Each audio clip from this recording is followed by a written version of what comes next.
क्या आप भी ऑर्गेनाइजेशनल साइकोलॉजिस्ट बनना चाहते हो, पर उसके job roles, educational path, eligibility criteria, best colleges, salary range, ये सब को लेकर कंफ्यूज्ड हो या प्रॉपर इंफॉर्मेशन नहीं मिल रही, तो ये वीडियो जरूर देखना।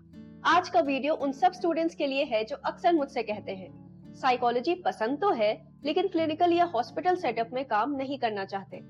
अगर आप भी यही फील करते हो और कॉर्पोरेट वर्ल्ड, कंपनीज और लोगों के बिहेवियर को समझना चाहते हो, तो ऑर्गेनाइजेशनल साइकोलॉजिस्ट का करियर आपके लिए काफी रेलेवेंट हो सकता है। इस वीडियो में मैं आपको इंडिया में ऑर्गेनाइजेशनल या इंडस्ट्रियल साइकोलॉजिस्ट बनने का कंप्लीट रोड मैप एक्सप्लेन करूंगी, बिना किसी कंफ्यूजन के। So let's get started. What an organisational psychologist actually does. सबसे पहले ये समझना जरूरी है कि एक ऑर्गेनाइजेशनल साइकोलॉजिस्ट क्या करता है।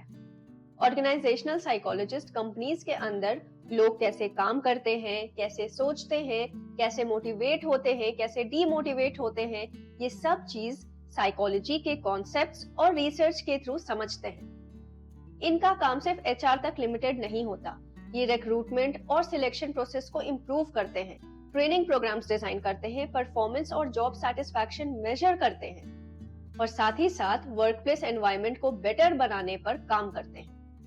सिंपल शब्दों में ऑर्गेनाइजेशनल साइकोलॉजिस्ट का फोकस होता है कि कंपनी का ग्रोथ भी हो और एम्प्लॉयज का मेंटल वेलबींग भी सही रहे। Skills required. इस फील्ड के लिए सिर्फ साइकोलॉजी पढ़ना काफी नहीं होता, आपको चाहिए स्ट्रॉन्ग एनालिटिकल थिंकिंग, रिसर्च और प्रॉब्लम सॉल्विंग स्किल्स, अच्छी communication, interpersonal skills, conflict management और team spirit. Where they work and roles. ये professionals corporate offices, manufacturing units, health care organisations, consulting firms और कभी-कभी एजुकेशनल इंस्टीट्यूशंस में भी काम करते हैं। कुछ लोग एचआर या साइकोलॉजी डिपार्टमेंट्स का हिस्सा होते हैं और कुछ इंडिपेंडेंट कंसल्टेंट्स के तौर पर कंपनीज के स्पेसिफिक प्रॉब्लम्स को सॉल्व करते हैं। इसके अलावा ऑर्गेनाइजेशनल साइकोलॉजिस्ट पूरे सीनियर हो जाने पर ट्रेनर्स, फैसिलिटेटर्स, कोचेस और कंसल्टेंट्स के रोल में भी काफी एक्टिव होते हैं। सैलरी। इंडिया में ऑर्गेनाइजेशनल साइकोलॉजिस्ट की स्टार्टिंग सैलरी जनरली 5 से 7 लाख पर एनम के बीच की होती है, जो आपकी क्वालिफिकेशन, स्किल्स और ऑर्गेनाइजेशन पर डिपेंड भी करती है और डिफर भी। Step by step career path. अब बात करते हैं कि क्या एजुकेशनल रिक्वायरमेंट्स होते हैं ऑर्गेनाइजेशनल साइकोलॉजिस्ट बनने के लिए। 10+2 में आइडियली साइकोलॉजी होना हेल्पफुल होता है, लेकिन अगर नहीं भी है तो भी आप ग्रेजुएशन में साइकोलॉजी ले सकते हो। अब यहाँ पे आता है सबसे कंफ्यूजिंग पार्ट, यानी नेक्स्ट स्टेप, जिसमें आपको ग्रेजुएशन करनी होती है। बहुत से स्टूडेंट्स को ग्रेजुएशन में या तो इस करियर के ऑप्शन के बारे में पता नहीं होता या फिर पता होने पे भी वो इसको मास्टर्स लेवल की एंट्री के लिए छोड़ देते हैं और ग्रेजुएशन में साइकोलॉजी ऑप्ट ही नहीं करते बल्कि किसी और सब्जेक्ट में बैचलर्स कर लेते हैं।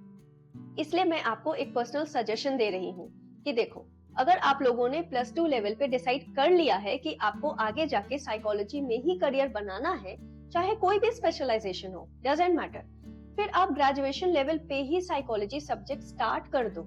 इसके 2 मेजर फायदे हैं।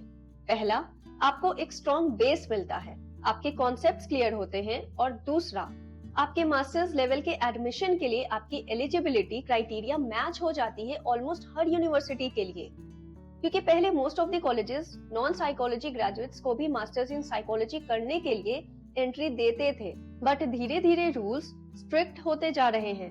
अब बहुत कम यूनिवर्सिटीज नॉन साइकोलॉजी ग्रेजुएट्स को अलाउ कर रहे हैं एंड मे बी ये नंबर आगे जाके और घट जाए।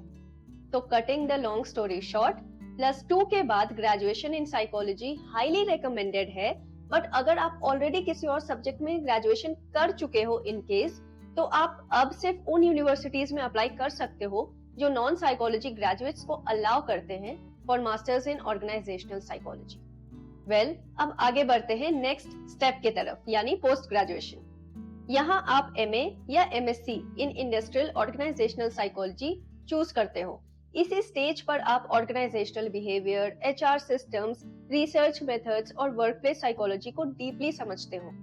अब बात करते हैं इंडिया में कुछ यूनिवर्सिटीज के बारे में जो industrial organisational psychology masters degree offer करती है। जैसे Amity university, SGT university, Maharaja Sayaji Rao university, SNDT women's university, Mithibai college, Fergusson college, Bharathiar university और Awadhesh Pratap Singh university. Post graduation के साथ इंटर्नशिप्स बहुत इंपॉर्टेंट होती है क्योंकि मोस्ट कंपनीज प्रैक्टिकल एक्सपोजर को प्रायोरिटी देती है। इसलिए एडमिशन के टाइम ब्रोशर अच्छे से एनालाइज और कंपेयर करके बेस्ट वाला सिलेक्ट करना। पूरे प्रोसेस में अगर कोई भी डाउट फील हो तो आप कमेंट्स में डाल देना, आई विल रिप्लाई। वीडियो अच्छी लगी हो तो लाइक, शेयर और सब्सक्राइब कर देना। Thank you for watching. मिलते हैं अगले वीडियो में।